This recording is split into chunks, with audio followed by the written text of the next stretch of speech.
Live from Fargo and serving you on TV, online, and on the go. This is Valley News Live at 5. One person is sent to the hospital today after breathing in toxic fumes of anhydrous ammonia. Good evening and thank you for watching. Emergency management crews responded to the leak that was near highways 10 and 336 east of Dilworth around 10 this morning. Valley News Team's Cornelius Hawker explains why keeping people away was important for the safety and well-being of everyone who travels in that area.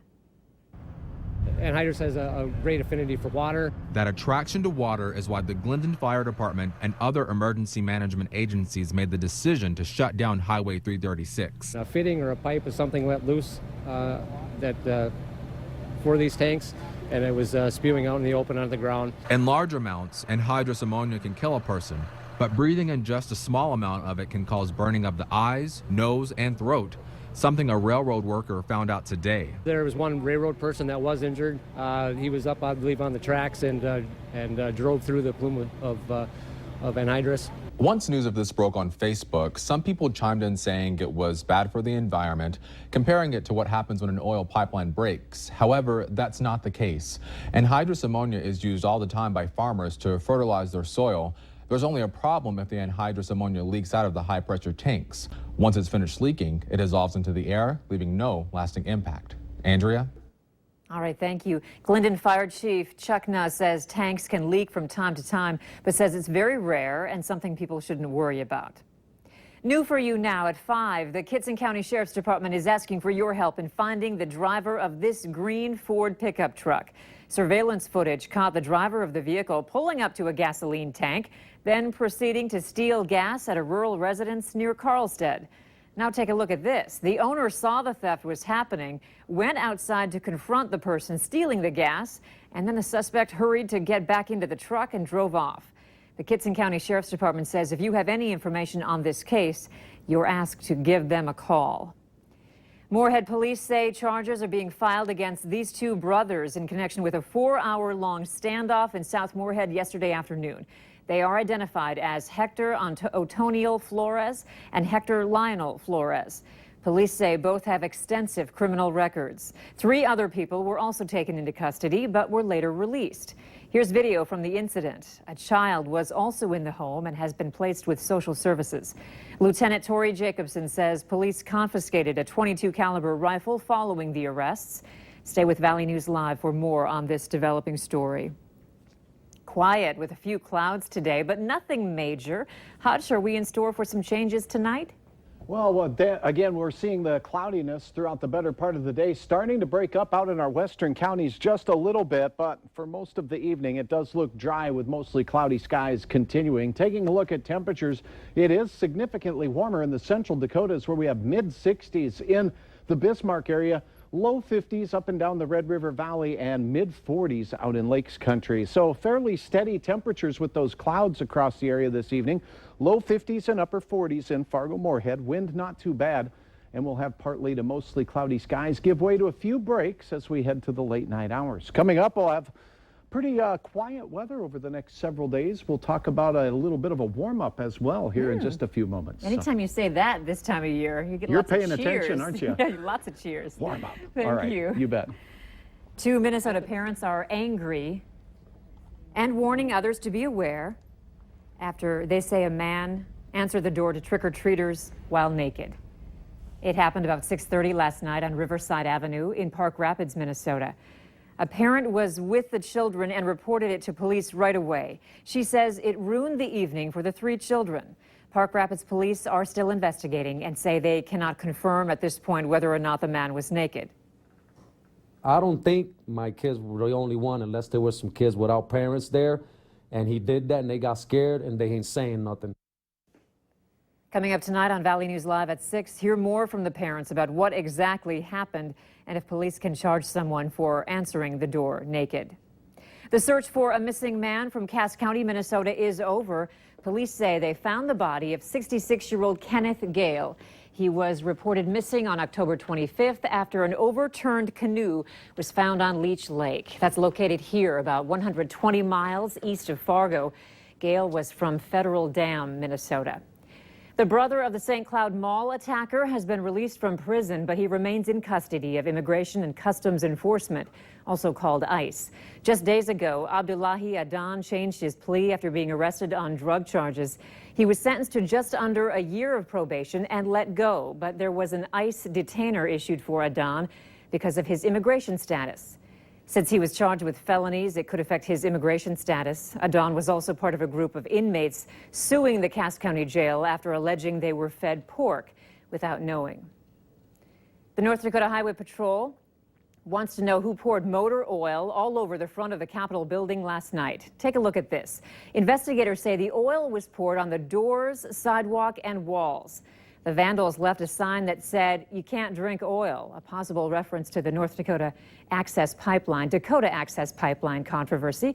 If you have any information on this incident, you're asked to call the Highway Patrol at 328-2455. That number is right there on your screen. With just 7 days left in the election, Hillary Clinton is still holding on to her lead over Donald Trump nationally. The latest NBC News SurveyMonkey election tracking poll says Clinton's 6-point lead remained virtually unchanged since last week, 47% to 41%. That's despite the latest announcement from the FBI that recently discovered emails could be pertinent to her use of a private server. Among likely registered voters, 55% said the controversial announcement by the FBI was an important issue, while 44% said the news was more of a distraction to the campaign. Nearly every state is asking the Department of Homeland Security to help protect their election systems against cyber threats. With Election Day just 1 week away, we're investigating and asking, how secure is your vote? Washington Bureau Chief Jacqueline Policastro talked to the experts. Good morning. How are you? A warm welcome, swift check-in, short line, and easy-to-use machines. The perfect voting experience. But this election, amid rigging claims, some voters are adding security to that list. It's almost impossible for someone to try to access our system. Voting machines are never connected to the internet. They're highly regulated. And this year, 80% of votes will be backed up on paper. We have various contingency plans in place to make sure that everything is safe and that everyone's ballot is counted and is counted correctly. Local election officials across the country say they're doing everything they can to keep your vote safe. But cybersecurity experts tell us there's no such thing as a 100% safe vote. Well, there's no system that is 100% secure. Whether it's your smartphone, whether it's a bank system, but I can tell you there are multiple checks and balances in place to ensure that each voter's ballot is counted as they cast it. The Department of Homeland Security is working with local polling sites to scan for attempts to hack voter registration databases or websites. If a hacker gets in, they could manipulate your personal information and create confusion on Election Day. Especially when you consider there are about 10,000 different election jurisdictions in the United States. It'd be very hard to hack into each one of them. There's no one single point of entry. You'd have to find an entry point into each one of them. It's just very, very difficult for anyone to do that on a scale that would make any difference. And with all the added attention, experts say they expect the 2016 election to be the most secure ever. Reporting in Washington, I'm Jacqueline Policastro. Some of the voting machines used across the country are more than 10 years old, and their touch screens can malfunction. You should always double-check your ballot before you submit it. MNsure's open enrollment today did not get off to a smooth start. The website crashed around 11:30 this morning. MNsure tweeted out that several state agency sites are down and offered links to other sites that users might have better luck with. The latest issue for MNsure follows the 55% increase in costs for policyholders. Healthcare providers like Blue Cross Blue Shield of Minnesota believe the hikes are necessary due to escalating medical prices. The Fargo Police Department is suspending its appearance policy for the month of November to support 2 Moorhead officers battling cancer. Chief David Todd says Operation No Shave November is now in effect.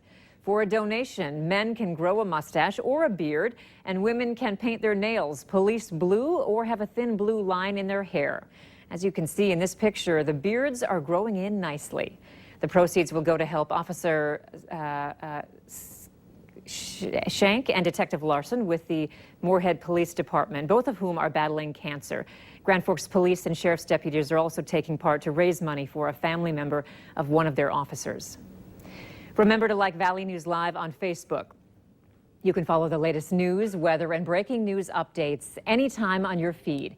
Just search Valley News Live, like our page, and you'll stay informed throughout the entire day. Warm up with a cup of joe from one business that's been in the area for more than 20 years. North Star Coffee has 4 locations around the Fargo area, and the owner says it's thanks to customers they've been around for so long. The shop not only will serve coffee hot or cold, but makes their own syrup flavors in-house, like toasted marshmallow and peanut butter. The owner says it's their unique flavors and smiling employees that make them special. It's the customers that have kept us here. I mean, a lot of coffee shops have come and gone, and we have prevailed, and it's because of these long-term customers. And our new ones, too. For locations and hours, we have a link to their Facebook page at valleynewslive.com. Just click on our hot button. Amazon didn't want to wait until November 25th to showcase its best Black Friday deals. That's still ahead tonight. Gray skies and above average temperatures in Fargo. 52 the high so far today. The record 74, nowhere near that, but warmer weather is again around the corner. I'll have all the details in your hour-by-hour forecast coming up right after this.